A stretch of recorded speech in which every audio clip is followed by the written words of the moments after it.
penuh dengan hijauan, bukan kota beton atau bukan kota kaca.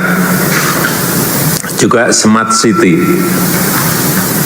kota yang ditopang dengan teknologi dalam setiap aktivitas kotanya, dan juga livable city, kota yang nyaman ditinggali. Dan kita merasakan pagi tadi betapa sangat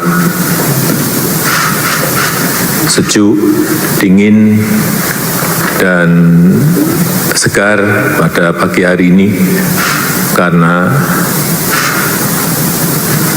air quality index-nya memang sangat rendah sekali, yaitu di angka 6. Pada maksimalnya di angka 50. Dan hampir banyak kota sekarang ini sudah di atas 50.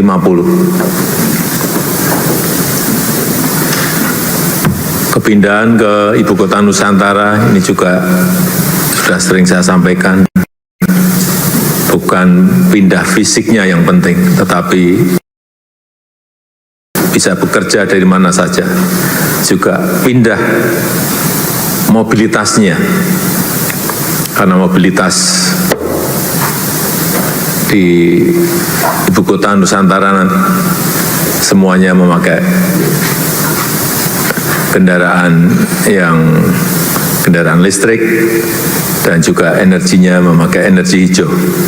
Bangunannya pun juga bangunan di sini semuanya diarahkan ke green building, dan aksesibilitasnya juga diprioritaskan untuk pejalan kaki dan yang naik sepeda. Ekonomi yang akan dikembangkan di Ibu Kota Nusantara juga ekonomi hijau, ekonomi digital yang akan mengiringi pemerintahan di Ibu Kota Nusantara. Ekonomi, sekali lagi, ekonomi hijau, ekonomi digital, data center, financial center, dan yang lain-lainnya.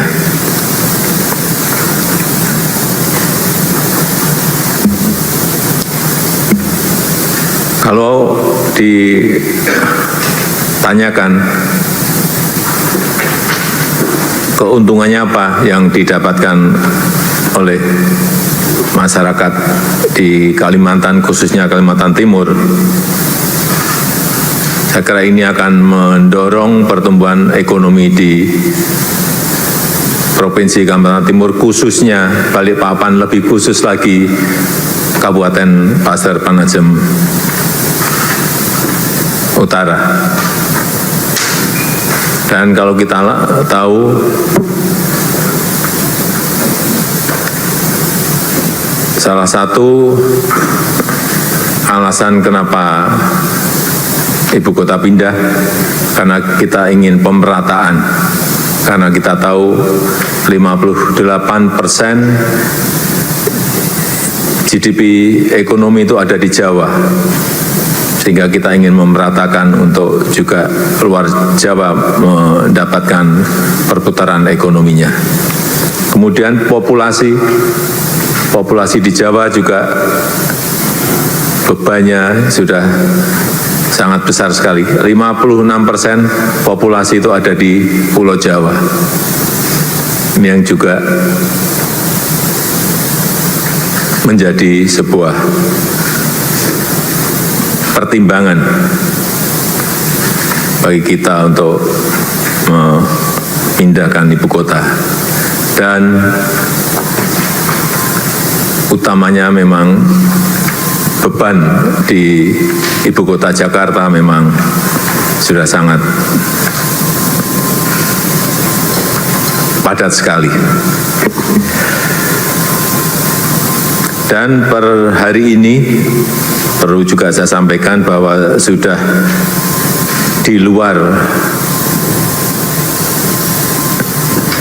anggaran dari APBN investasi yang masuk sudah 56,2 triliun rupiah dari 55 yang sudah groundbreaking.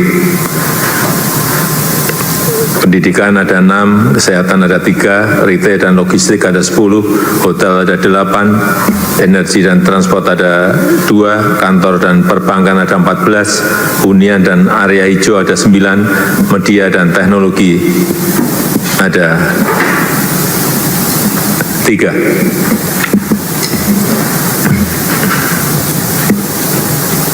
Yang kedua yang ingin saya sampaikan pada sidang paripurna pada pagi hari ini yang berkaitan dengan PMI, Purchasing Manager Index, yang kita tahu setelah ekspansif selama 34 bulan berturut-turut,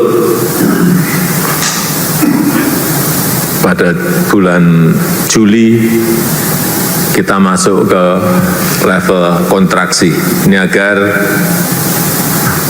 dilihat betul, diwaspadai betul secara hati-hati,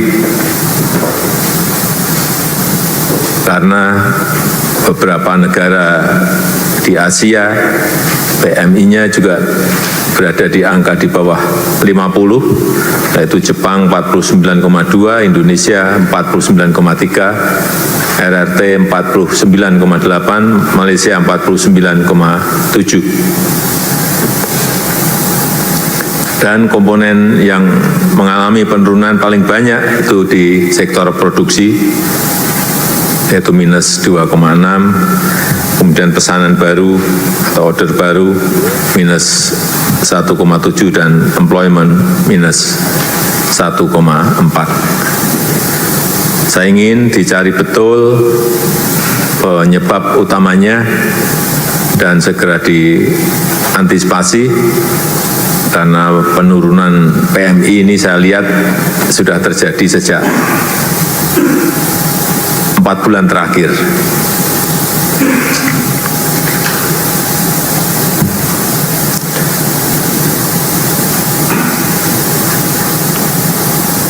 Betul-betul dilihat kenapa permintaan domestik melemah. Bisa karena beban impor bahan baku yang tinggi karena fluktuasi rupiah, atau adanya juga serangan produk-produk impor yang masuk ke negara kita. Sehingga penting belanja produk lokal, sekali lagi saya tekankan, kemudian penggunaan bahan baku lokal, dan juga perlindungan terhadap industri dalam negeri kita.